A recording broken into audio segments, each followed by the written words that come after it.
Hello hi అండి అందరికీ. మనందరికీ తెలుసు రీసెంట్గా తాడిపత్రి నియోజకవర్గంలో జేసీ ప్రభాకర్ రెడ్డి వర్సెస్ కేతిరెడ్డి పెద్దారెడ్డి వాళ్ళిద్దరి మధ్య తీవ్రస్థాయిలో ఉద్రిక్త పరిస్థితులు నెలకొని ఉన్నాయి.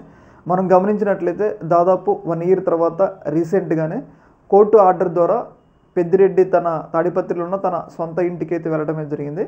అయితే వెంటనే పోలీసులు ఆయన్ని అరెస్ట్ చేసి వేరే ప్లేస్కి అయితే తరలించడమే జరిగింది. అయితే ఈ సందర్భంగా ప్రభాకర్ రెడ్డి వైసీపీకి ఒక హింట్ ఇస్తున్నారు. ఆయన ఏంటి అంటే, నా పగ అనేది వైసీపీతో కాదు, నా పగ ఓన్లీ కేతిరెడ్డి పెద్దారెడ్డితోనే, దీనిలో వైసీపీ కార్యకర్తలు ఇన్వాల్వ్ కావద్దు అని చెప్పేసి ఆయన ఒక క్లియర్ ఇండికేషన్ ఇస్తున్నారు. అంటే నేను జగన్తో వైసీపీతో ఎలాంటి శత్రుత్వం పెట్టదలుచుకోలేదు, నా పగ వచ్చేసి కేతిరెడ్డి పెద్దారెడ్డితో అని చెప్పేసి ఆయన క్లియర్గా చెప్తా ఉన్నారు. అయితే ఈ సందర్భంగా ఆయన ఇలా మాట్లాడటం ద్వారా వైసీపీకి ఏమన్నా ఇంటిస్తున్నారా అన్న ఒక భావన అయితే ఏర్పడుతుందన్నమాట.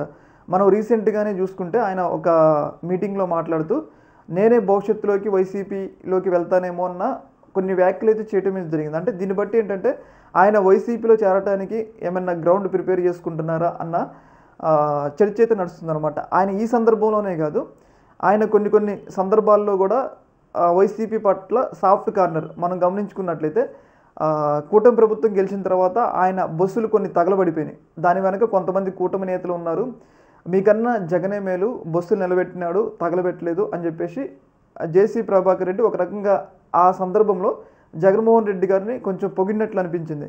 తర్వాత కూడా ఏదైతే మున్సిపల్ చైర్మన్ ఈ ఎన్నికలు జరిగేటప్పుడు అప్పుడు జగన్మోహన్ రెడ్డి అనుకుంటే నేను గెలవకపోయేటోడిని అని చెప్పేసి అప్పుడు కూడా జగన్మోహన్ రెడ్డి గారి మీద కూడా ఒక సాఫ్ట్ కార్నర్. ఇప్పుడు వచ్చేసి నా యొక్క పగ వచ్చేసి ఓన్లీ పెద్దారెడ్డితో తప్పితే వైసీపీ కార్యకర్తలతో కాదని చెప్పేసి ఇక్కడ కూడా, అంటే ఆయన ఒక సందర్భంలోనే కాదు, ఇలా రకరకాల సందర్భంలో ఆయన వైసీపీ పట్ల సాఫ్ట్ కార్నర్నే ప్రదర్శిస్తున్నాడు. రీసెంట్గా నేనే భవిష్యత్తులో వైసీపీలోకి వెళ్తానన్న అభిప్రాయాన్ని కూడా ఆయన వ్యక్తం అయితే చేయడం జరిగింది. అంటే దీన్ని బట్టి ఏంటంటే ఆయన వైసీపీలోకి వెళ్ళడానికి ఏమైనా గ్రౌండ్ ప్రిపేర్ చేస్తున్నారా, లేకపోతే కూటమి ప్రభుత్వం తన పట్ల వివక్ష ప్రదర్శిస్తుంది, తన అనుకూల నిర్ణయాలు అమలు చేయట్లేదు కాబట్టి ఆ విషయంలో ఏమైనా అసంతృప్తితో ఉన్నారా అన్న ఒక అభిప్రాయం అయితే వ్యక్తమవుతుంది. ఏదేమైనా కానీ ఆయన యొక్క నిర్ణయాలు, ఆయన యొక్క మాటలు అనేవి సబ్స్పీషియస్, అంటే భవిష్యత్తులో వైసీపీలో చేరడానికి అవకాశం ఉంది అనే ఒక రకమైన ఇంప్రెషన్ అయితే కలగజేస్తూ ఉన్నాయన్నమాట. చూడాలి మరి భవిష్యత్తులో ఆయన ఎలాంటి నిర్ణయం తీసుకుంటారనేది. ఈ యొక్క అంశంలో మీ యొక్క అభిప్రాయాన్ని కింద కామెంట్ తెలియజేయండి. ఒక మినిట్, థ్యాంక్ యూ.